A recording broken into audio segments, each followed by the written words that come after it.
এক জঙ্গলে থাকে এক শেয়াল।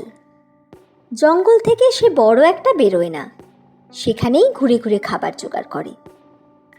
এভাবে দিন তার মোটামুটি ভালোই কাটছিল। হঠাৎ একদিন হলো কি, তার খিদে পেয়েছে সাংঘাতিক, অথচ সকাল থেকে খুঁজেও পেট ভরাবার মতো কিচ্ছুটি মেলেনি। আজব ব্যাপার, এমন তো কখনো হয় না। খিদের জ্বালায় শেয়াল অস্থির হয়ে উঠেছে, চলতেও পারছে না আর। তবুও ক্লান্ত শরীরে কোনো মতে জঙ্গল থেকে বেরিয়ে এলো সে।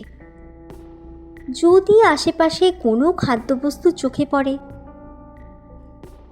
কয়েক পা এগোতেই সে একটা খোলা এবং খালি মাঠে এসে পড়ল। চারদিক শুনশান, কেউ কোথাও নেই। যেদিকে চোখ যায় ধুধু করছে। শেয়াল নিজেকেই নিজে বলল, আগে শুনেছিলাম বটে, জঙ্গলের খানিক দূরেই নাকি একখানা বিরাট মাঠ রয়েছে। এককালে যুদ্ধ হয়েছে সেখানে। তার মানে সেই মাঠই। তবে চারদিক যে শুকনো খটখটে, মনে তো হচ্ছে না এখানে কিছু মিলবে বলে। আজ ভাগ্যটাই খারাপ। এইসব ভাবতে ভাবতে সে যেই মাঠ ছেড়ে যাবে বলে ঠিক করছে, অমনি একটা অদ্ভুত শব্দ তার কানে আসে। শব্দটা কানে আসতেই সে চমকে উঠে থমকে দাঁড়ায়। চারপাশে চোখ বোলাতে গিয়ে একটা অদ্ভুত ব্যাপার তার চোখে পড়ে। দূরে একটা আম গাছ রয়েছে, আর তার নিচে রাখা রয়েছে একখানা পেল্লায় ঢাক। শেয়াল বলে ওঠে, ও বাবা, এই যে দেখি একটা ঢাক। কিন্তু কি আশ্চর্য, এই ধুধু মাঠে ঢাক আবার কে রেখে গেল? তবে কি সেই যে কবে যুদ্ধ হয়েছিল, এই ঢাক কি তবে সেই যুদ্ধের ঢাক? আর একটু আগে ওই যে আওয়াজটা শুনলাম, সে কি তবে এই ঢাকেরই আওয়াজ? কে বাজালো ঢাকখানা এই জনশূন্যহীন প্রান্তরে? ওরে বাবা, মনে হচ্ছে কোনো ভূতেরই কাণ্ড। যুদ্ধে তো কত রাজা, মন্ত্রী, সৈন্য, সামন্ত প্রাণ হারিয়েছে। তাদেরই আত্মা বুঝি ভূত হয়ে ঘুরছে, আর তারাই কেউ ঢাকখানা বাজিয়েছে। না বাবা, আর এখানে এক দণ্ড দাঁড়াবো না। খাবার খুঁজতে এসে শেষে নিজেই খাবার হয়ে ভূতের পেটে চালান যাব। এখন প্রাণ হাতে করে জঙ্গলে ফিরতে পারলেই বাঁচি। এই কথা ভেবে সে জঙ্গলের দিকে ছুটতে শুরু করলো। কিন্তু ছুটতেও পারে না, পেটে প্রচণ্ড খিদে, শরীর যেন আর চলে না। একটু ছুটেই ক্লান্ত হয়ে সে দাঁড়িয়ে পড়ল। মনে মনে ভাবল, এভাবে ভয় পেয়ে মাঠ ছেড়ে না এলেই হতো। আশপাশটা একটু ভালো করে খুঁজে দেখলে কিছু মিললেও মিলতে পারত। আর আম গাছের তলাতেও তো কিছু পড়ে থাকতে পারে। যাই, সাহস করে আরেকবার সেখানে যাই, গিয়ে দেখি যা থাকে কপালে।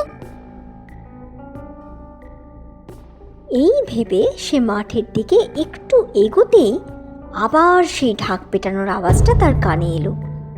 ভয়ে দুপা পিছিয়ে গেলেও মনে জোর রেখে আবার এগোতে লাগলো। আবার সেই আওয়াজ, আবার শেয়ালের থমকে যাওয়া, ফের এগোনো। এই করতে করতে সে সেই আম গাছ আর ঢাকটার বেশ কাছাকাছি চলে এলো। বুক তার ভয়ে কাঁপছে।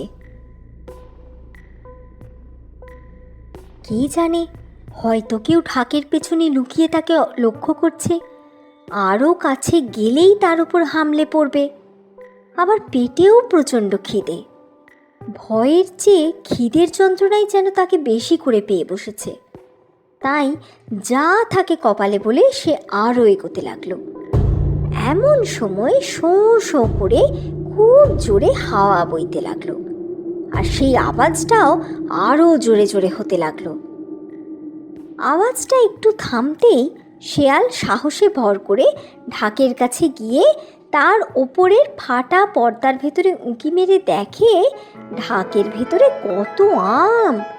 সেই আনন্দে সে উৎফুল্ল হয়ে বলে ওঠে, ও মা, ঢাকের ভেতর কত আম! এতেই তো আমার পেট ভরে যাবে। আর ঠিক সেই মুহূর্তেই আবার জোরে জোরে হাওয়া দিতে থাকে, আর শেয়াল দেখে আম গাছের একটা ডাল দমকা হাওয়ায় ঢাকের উপরে এসে ধাক্কা মারছে, আর সেই ধাক্কায় ডালে থাকা বেশ কিছু আম ঢাকের ভেতর পড়ে যাচ্ছে। মুহূর্তের মধ্যে সেই ঢাক পেটানোর শব্দের রহস্যেরও সমাধান হয়ে গেল। শেয়াল নিজের বোকামির কথা চিন্তা করে হেসে উঠে বলল, এই ব্যাপার! আর আমি কি সব ভেবে ভয় পাচ্ছিলাম, ভূত আছে, মানুষ লুকিয়ে আছে। যাকে বাবা, ভগবানের অশেষ কৃপা, তিনি আমার মনে সাহসের সঞ্চার করেছেন, তাই তো আমি সত্যিটা জানতে পারলাম। না হলে শুধু শুধু আতঙ্কে মরতাম, আসল ব্যাপারটা জানতেও পারতাম না, আর এই আমের সন্ধানও পেতাম না। লোকে ঠিকই বলে, কখনো সমস্যা থেকে পালাতে নেই, তাতে সমস্যার সমাধান মেলে না। সমস্যার সম্মুখীন হলে তবেই তার সমাধান করা যায়। এই বলে সে ঢাকের আম বার করে খেতে লাগলো।